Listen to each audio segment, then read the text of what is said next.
Ashley. And we are Outdoors for Adventure. We were challenged quite a while back by Blue Wave Odyssey uh, to talk about RV, 10 questions about an RV.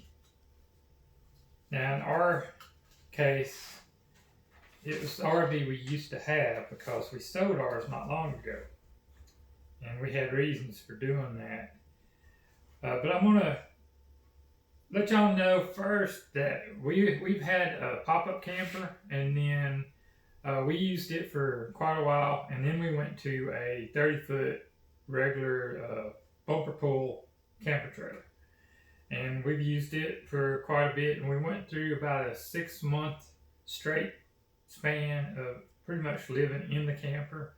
So we do know quite a bit about some pros and cons of living in a camper. You learn a lot in 6 months. But we're going to get right down to these 10 questions that are with this challenge. And we'll just start off with number 1.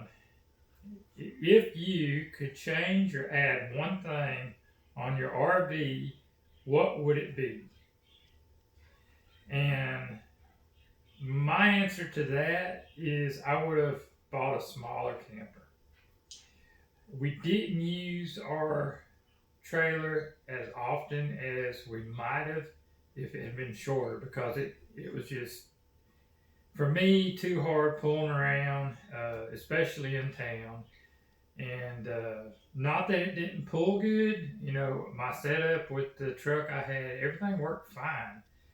It was just, for me personally, too hard to worry about pulling around everywhere we was going. And a lot of places that we go, it wouldn't fit. So 30 foot was just really too long for what we do. Now I know that's kind of backwards from a lot of people. They get small and then they wish they would have went bigger. But it was the opposite way for us. What do you think about the 30-foot Jayco we had? What would you have changed?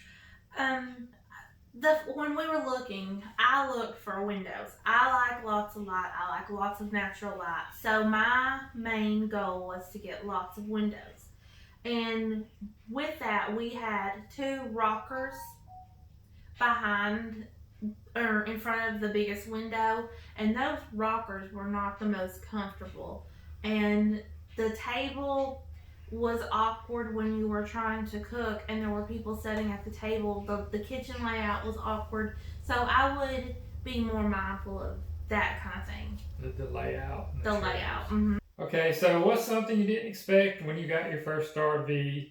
And for this particular RV, it is the fact that it was lower to the ground than I thought it was going to be as far as representing problems or giving us problems.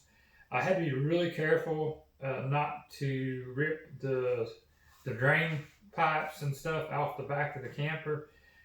If I was in any kind of angle, I parked our camper in our backyard and we was on an incline, and when I would come over the incline, the back of the pickup would raise the tongue of the camper. Of course, that made the back of the camper go down, and if I didn't come out just at the right angle, my drain pipes, where you drain your sewer and water, would actually hit the ground. So I had to be really careful. I knew that the camper was low to the ground, and when we first bought it, I really liked the fact that it was, because it had less air and wind, that could go underneath your camper when you're going down the highway. Therefore, better gas mileage and so forth. But it could have been a little higher. I wasn't expecting to have issues with maneuvering the trailer on hills and stuff like that. And when you're backing into your camping areas, if they was on an incline, you had to be really careful about your angle so you didn't drag or rip your piping off back there. So I guess in a way that could go with question number 1 too, because that is something I would have changed and looked for. But anyway, for my answer for number 2, that's what it's going to be. What's yours? Mine was the time that it took to set up. I don't think that I realized coming from a pop up that it was like having a second house. So we had a dog that went camping with us, a kid that went camping with us when we had the 30-foot camper. She had friends over and so forth, and there was a lot of cleaning that had to be done. It was just like having a second house, and then to take everything you think you need for a 30-foot camper is a lot of packing. It's a lot more packing than just packing a bag and going in a tent. Um, and then the maintenance, we went into it not realizing all like the UV protection and the caulking and all of that kind of Yeah, upkeep also that needed to be done to a camper. So it was like having a second small house that we took places with us. yeah. I did spend a lot of time maintenance, and if you haven't ever washed and waxed a 30-foot camper, you're in for a surprise, because that's an all-day adventure right there alone, just putting wax and everything on your camper. Ours had the fiberglass sides, so you had to keep it waxed, keep it nice and shiny and pretty. So there was a lot of maintenance to keeping up the camper. Now we're going to move on to number 3, and it is, what was the deciding factor to buy your first RV? For me, and I really think I built this up in my head more than it actually was, but convenience and comfort. I thought, well, we camp a lot, we're going to be able to just take our home with us. And basically we did. You have everything that you have in your home. And as far as camping in the RV, that's what I want one for, is to be able to take all the conveniences of home with me. So that was pretty much the deciding factor that made me want to go buy our first RV. For me, it was, I thought we would be able to camp more in all weather situations, but it actually, this could fall under number 2 too. What would you change? I think we camped less with the RV because it wasn't as easy to just pack up and go. And then you had to factor in the cost of gas and Right. the spaces. Like, we like to camp in very rustic situations, and that's not comparable to RV camping. We're not really state park campers, and we had to become that. And I think we camped a lot less having the RV. Yeah, well, I think when we first started out, we was camping state parks, and honestly, I think we camped a whole lot more when we owned our pop-up camper Oh, than yeah. we did with the 30-foot camper. And she's right on gas.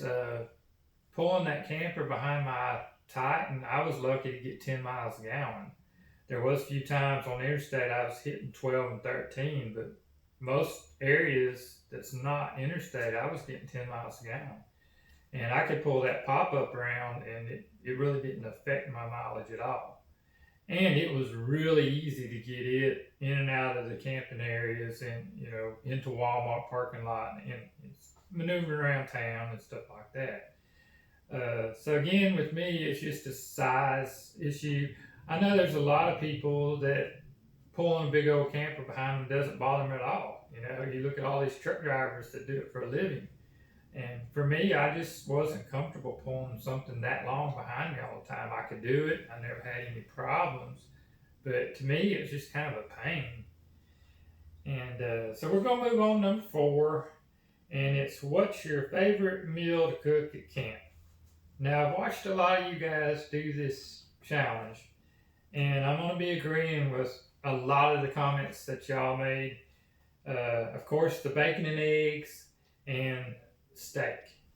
Those are going to be my top items, to have cooked while we're camping. How could you go wrong with steak? Everything tastes better in the woods, though. It's funny how when you're in the woods and someone else is cooking and you smell like their bacon or their hamburgers or whatever, and it just makes your mouth water. Everything tastes better in the woods. You're right there. Number 5, what's your must-see RV destination? For me, it's Big Bend. Now, I'm gonna have to say I don't really care. You know, it says RV destination. It could just be us driving up there, driving to the park.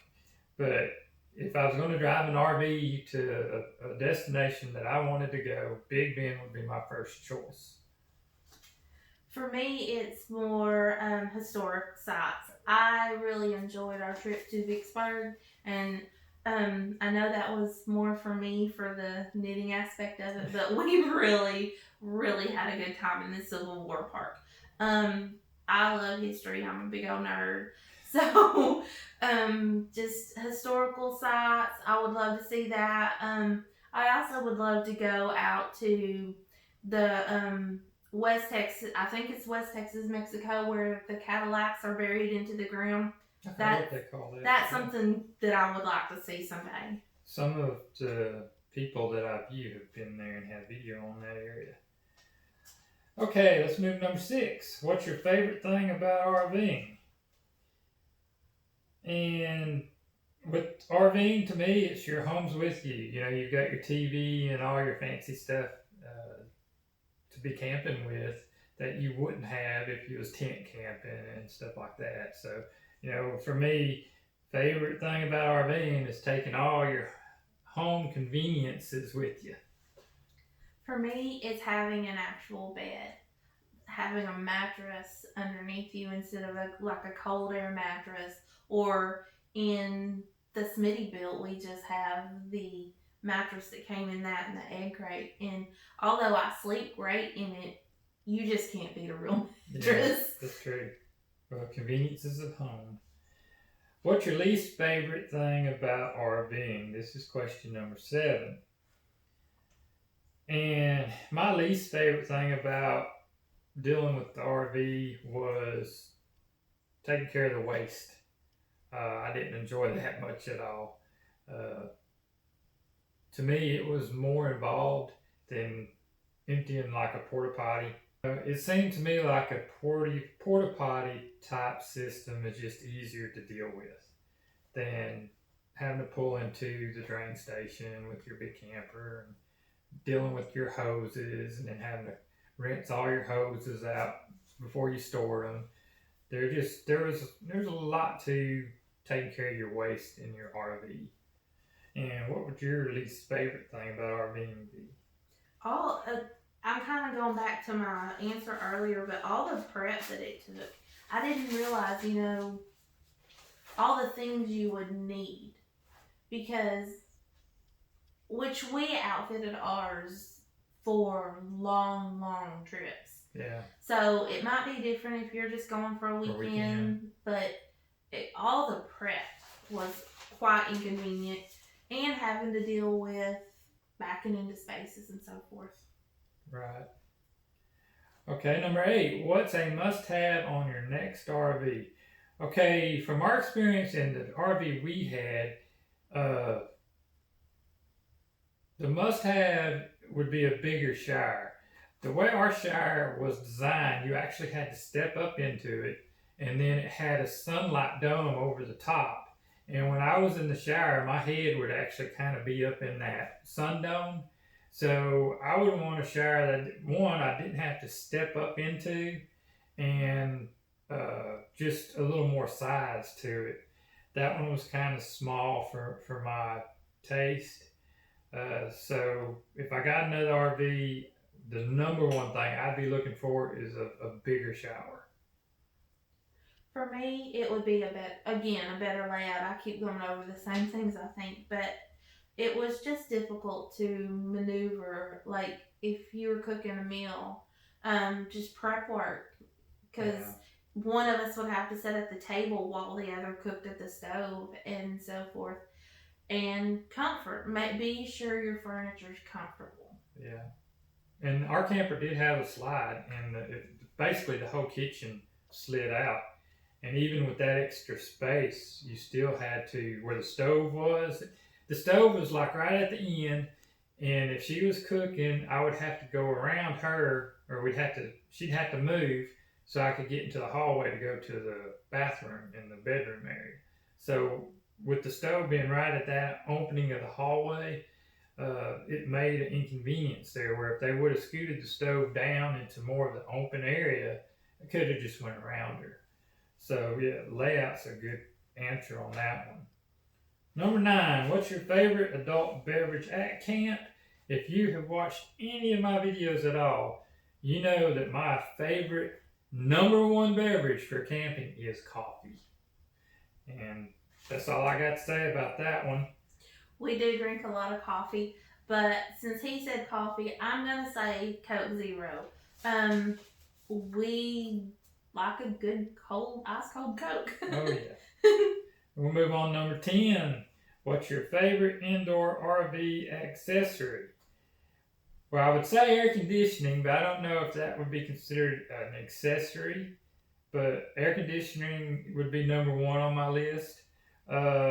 Number 2 would be our Ninja coffee maker, because you can make regular coffee or you can make fancy coffees with it. So I love our Ninja coffee maker.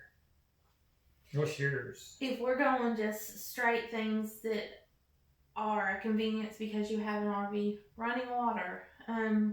It's easy to wash dishes in an RV. It's easy to take a shower and not have to walk through the cold from a shower room. Running water, but yeah, that's... And on that, y'all have to remember that our camping situation now is a rooftop tent. And you would, if you haven't seen our videos, you have to go back and watch some of our previous videos where we talk about our Smitty-built rooftop tent. And I have videos talking about our solar shower that I made. So everything is completely different now, the way we camp, than when we were RV camping, because we're camping in areas that you couldn't get a 2-wheel drive truck a lot of times, much less a big 30-foot camper. We're going down pig trails that a lot of people wouldn't even attempt to take a vehicle, and finding an area, setting up camp and camping in that area. Now, not all the time. A lot of times we have very nice campgrounds that we're at with our rooftop tent, but they're not like state park campgrounds. We're out in the middle of the forest camping and stuff like that. And that type of camping for me is where it's at. This channel, when I started it, one of the main features I wanted to have in this channel was I wanted to show y'all how you could free camp without costing you a lot of money, and showing you a few areas that you could go and ways that you could do it to where you still had some of the conveniences of home, to where you wasn't really just out there with a tent. You had, a little more than just tent camping. I want to call it comfortable, primitive, or dispersed camping. This isn't really like, backpack camping or hiking out, and camping, although we do some of that too. My main and most enjoyable type of camping is the type of camping that I have in this channel with our rooftop tent. Now, we do plan on getting another camper trailer, but I think y'all be surprised at how small the next one's going to be. With that, I am going to challenge some other channels. I think in the challenge, you're supposed to challenge 5 channels. And at the time that I got this challenge, I did get online and I researched the channels I wanted to challenge to see if they had been challenged or not. But there's so much been going on. We're just now getting to this video. And I don't know if these people have already been challenged again or not. I haven't went in there and rechecked. But I'm planning on challenging Good Time Camping, Destination Unknown RV Life, Jonesing to Travel, MC RV Life, and Free Willing. Now, if you've already been challenged, then you can just ignore this. But these are the channels that I'm going to put down in my description. So the challenge is out to y'all. Blue Wave Odyssey. I'm so sorry it took us so long to get this video made and out there, but I appreciate y'all giving us the challenge, because it is a fun challenge, and it did make us think about a lot of things, because there have been times through all this and where our challenge or our channel's going to go, where I have wondered if maybe we shouldn't go back to the big RV, and I just don't think that's the way we want to go. We're going to keep going with the more primitive style camping, boondocking style camping, and keep making videos about that, putting that out there. So a big RV for us right now is not going to be in the picture for a long time. When I get old enough to where I can't get around very well at all, then we may go to a more comfortable type camper and go back to the state park style camping. But for right now, you're going to see a more rugged style camping from us. And but I did want to do the challenge because we do have experience with a big camper, and we have a lot of views that might be a little different from a lot of the normal RVers that's out there. And if there is somebody out there that's thinking more along the lines of our style of camping, and they go buy a camper like we had at first, the bigger camper, it's just something to think about. You may not want to go that big of a camper. It all depends on your style of camping and where you want to go. And basically, I guess that's it. I think we've covered the questions here, and I'll do my best to get this thing out to y'all. And thanks for the challenge. I hope you enjoyed it. If you like this kind of stuff, be sure to go down and hit the subscribe button. Give us a thumbs up, and we appreciate you watching. Bye. Bye.